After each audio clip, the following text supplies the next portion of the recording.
You're in the Business Insurance Zone with me, Steve Savant, national insurance columnist and financial color commentator. This week on The Biz, the Life Insurance Income Series 3, the tax items. And on today's show, qualifying the client for leverage with national financial columnist and CPA, Ken Davis. When it comes to life insurance, annuities, long-term care, disability, or group pension plans, we're the news you can use. Well, welcome everyone to the Business Insurance Zone. I'm your host, Steve Savant, and we're broadcasting live to a nationwide audience of financial advisors right here in Fountain Hills, Arizona, home of America's largest fountain. And with me today and all this week is Ken Davis. Welcome, Ken. Steven, good to see you again. Well, if you missed yesterday's show, you need to hop back out to our site, www.brokersalliance.com, because I want you to see the underpinning arguments that we're using. We're kind of like the little Webster's Dictionary yesterday, of finance. We were laying out what's a tax exemption, what's a tax credit, what's a tax deduction. Can I use policy loans in a policy to reimburse my taxable event? And then talking about tax brackets. To me, most Americans are in a lot of people that are in 401k participants are in a lower bracket. And what you're trading for the ERISA deduction, this is what I'm asking. I'm not saying it's the truth for everybody, but it seems there's a pattern here in middle America especially. I'm giving up, or I'm getting this little tax break, right? But later on, because it's in my qualified plan income is going to be included in my provisional income test to see whether my Social Security benefits are taxed. I don't know if that's a good deal. It's interesting, Steve. For years as a CPA, I went to seminars and stuff, and they looked at a Roth versus a regular IRA, and they're saying if tax brackets are the same, they pretty much have the same net effect. As I've been studying the Social Security system and the taxation of Social Security, and as I'm looking at the code as it's written today, what I'm starting to realize is, in that one article we did that example for a 65-year-old woman where her tax bracket was 25, but her effective taxes were $4,200 on 10 grand. That's an effective 42% tax rate. And this is not a rich woman. Mm-hmm. This is somebody in a 25% tax bracket. So the reality is, we're saying, well, we're assuming the same tax rates. Well, no, we don't have the same tax rates, and it's actually harder on people in retirement than it is when they're working because of the taxation of Social Security and the potential that adjusted gross income, like on medical expenses. If we don't change the tax law, we're going to be a 10% adjusted gross income limit on the deductibility of medical expenses. It's at 7.5 now, I believe. So the fact is, I've become a real fan of Roth type concepts, and life insurance really is a Roth type concept. No deduction up front, tax deferral in between, and if it managed properly and the contract stays in force, it becomes tax, I call it tax deferred until death, and then it's tax free. Well, Ken, when we talk about qualifying a client, sometimes when I go to a client that's in a low bracket and I say, I'm really not sure your deduction is really worth the trade-off of exposing your ERISA or your 401k to the provisional income test for Social Security. I'm not sure it's worth it, but you have to do the numbers, and we always do. But I also want to talk about clients that are really used to what I call leverage, and anybody using arbitrage loans, or the industry term, participating loans, although I hate that because everybody mixes it with whole life, indexed universal life, participating loans, or arbitraging loans, there's a little bit of leverage here. Now, it's great when the S&P goes over the loan cost, but when it doesn't, somebody owes somebody money. The policy has a debit, right? I mean, it just does. Well, and leverage is something to be very respectful of. I can't tell you how many people that have been clients of mine that I've managed assets for over the years when I retained my securities license that are now bankrupt. And they were going crazy buying real estate because real estate prices here in Arizona were going through the roof. And they over-leveraged themselves, and when the whole thing turned on them, they couldn't manage the debt, and it wiped out their net worth. So we're really not talking about that kind of scale here in most cases, but always, always, always know that leverage is a double-edged sword. When things go well in the way you hope they will, it can multiply your gains. When things go bad, it can be pretty ugly. So I think you and I are both on the same page here. We want to make sure that anybody that decides they want to use this thing today truly has the net worth and the cash to take care of the issue if it goes down, and we really need to beat them over the head at least 5 or 6 times and say, this can go down and this is what can happen. It could happen, right. Because we don't want them to come back later and say, you didn't tell me. And then lawsuits happen, people get angry, you lose clients. You know, we need to make sure they fully understand, it's fully transparent, and they know the ramifications. Then if they're risk takers and they want to go ahead, they're sophisticated, they have the assets to do it, fine. But you know, the people that are working with this program, the agents out there, have to be that direct and that blunt. And the fact of the matter is, I think they'll actually make more sales that way because attorneys and accountants reviewing these things will respect that. Well, coming from a CPA, I respect you saying it on the show. Look at some of the things we're talking about here. I'm wondering, does the client have a pattern of maybe holding a margin account? Because it's not the same as what we're talking about, but the suitability, the client's already understanding a degree of risk. A margin account where he actually borrows money, right, using other stocks, and he could have a margin call, right? I mean, he could be called out. Yeah, actually, you know, that's a situation where they have real life experiences and they know that things can turn, and in that particular case, rapidly. I actually prefer not only to know that a person says they're sophisticated, but they've actually been leveraged and they've actually lost money, and they truly understand what that means. I think we can tell them till we're blue in the face that there's downside, and people want to believe the good. There's a certain amount of greed factor there, and they hang in there. We really need to make sure that they're getting real about these things. Well, there's so many patterns. We're just touching one right now. You know, a person that buys stocks on margins, that's a risk taker.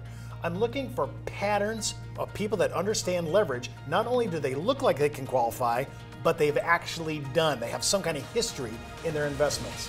When we come back from the break, we're going to continue to address qualifying the client for leverage policy loans as a tax reimbursement. And don't forget, you can enroll in IULUniversity.com for the best training, education, and sales support when it comes to life insurance for retirement income. You're listening to the insurance industry's #1 resource for products, planning ideas, carrier information, and interviews you can use.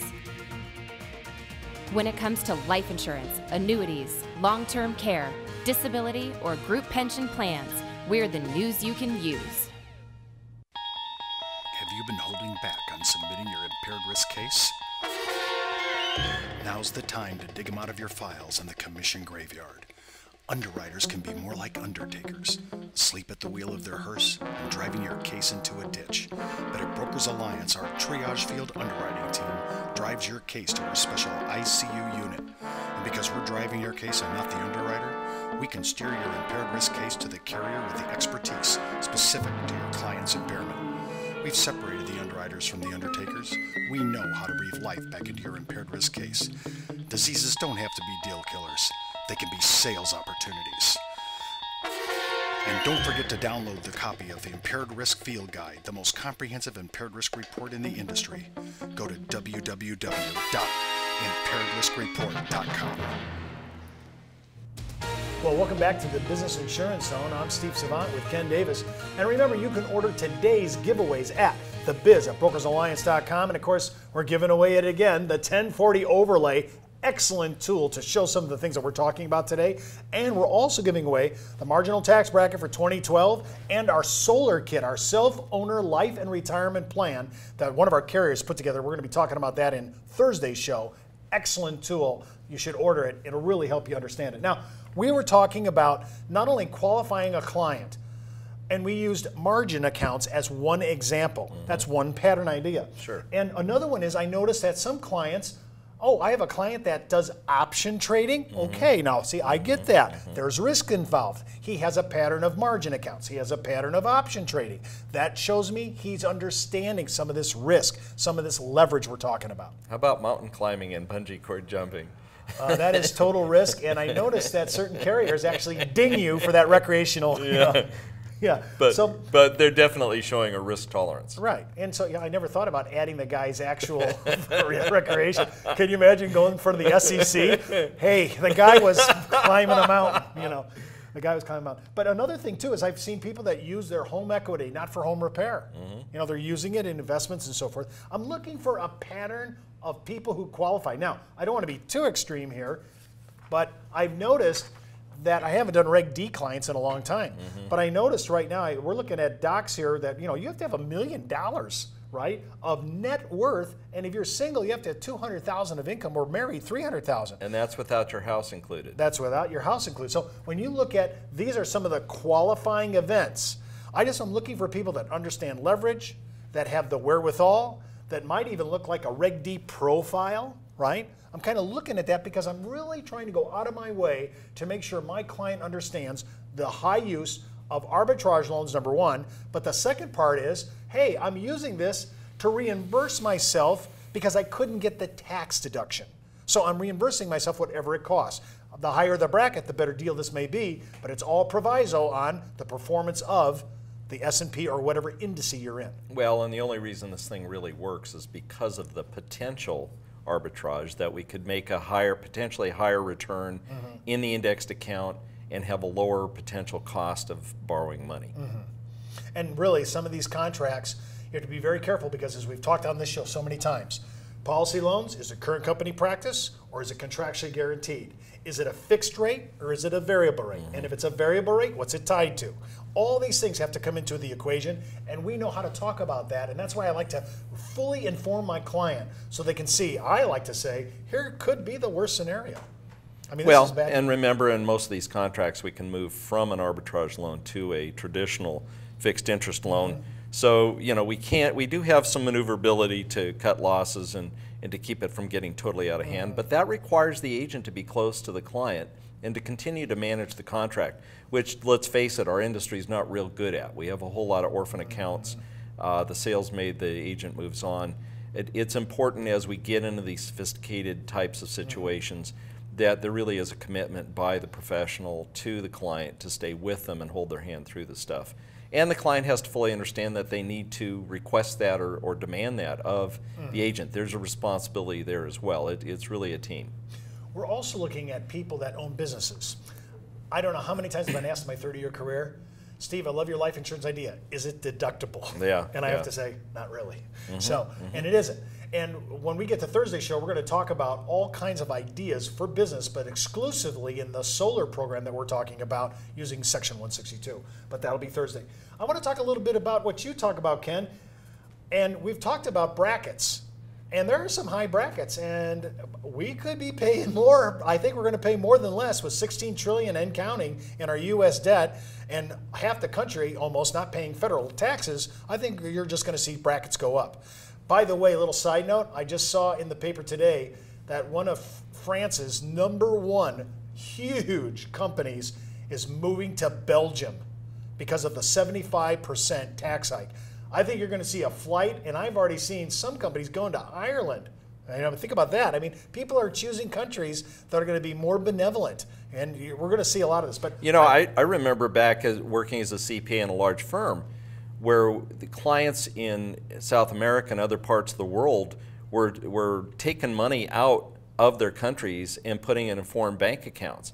And the reason is because they had too oppressive a government that was taking too much of their money. And I'm sad to say that we're headed in that direction as we raise tax rates. When I first got into the business, in CPA business, marginal income tax brackets were 70% at the federal level and then dropped to 50 in 1980. It wasn't that long ago that we had very confiscatory types of tax rates. And we have a situation with the high debt we have with the debt from the war, the debt from the overspending from the current administration, that the government has to figure out some way to pay it. And unfortunately, printing dollars to pay it very well may create inflation and higher interest rates. Well, I'm looking for clients who are suitable, have high tax brackets. Talk a little bit before we go out of the show today on liquidity. Liquidity is a big deal. I don't know how many businesses, you said businesses, is it tax deductible? Their money's tied up in an illiquid asset of the business. Their money's tied up in qualified plans and ERISA type plans or IRAs with 10% penalties and full taxation.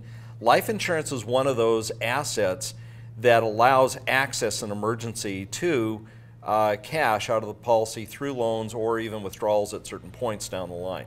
So liquidity is a big deal, and especially for young people as well.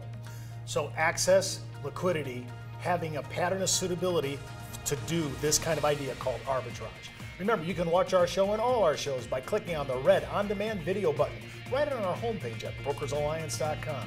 Well, that's the Buzz on the Biz for today. You've been in the zone, the business insurance zone. The Biz is brought to you by Brokers Alliance, a national leader in insurance products, support services, and educational workshops. When it comes to life insurance, annuities, long-term care, disability, or group pension plans, we're the news you can use.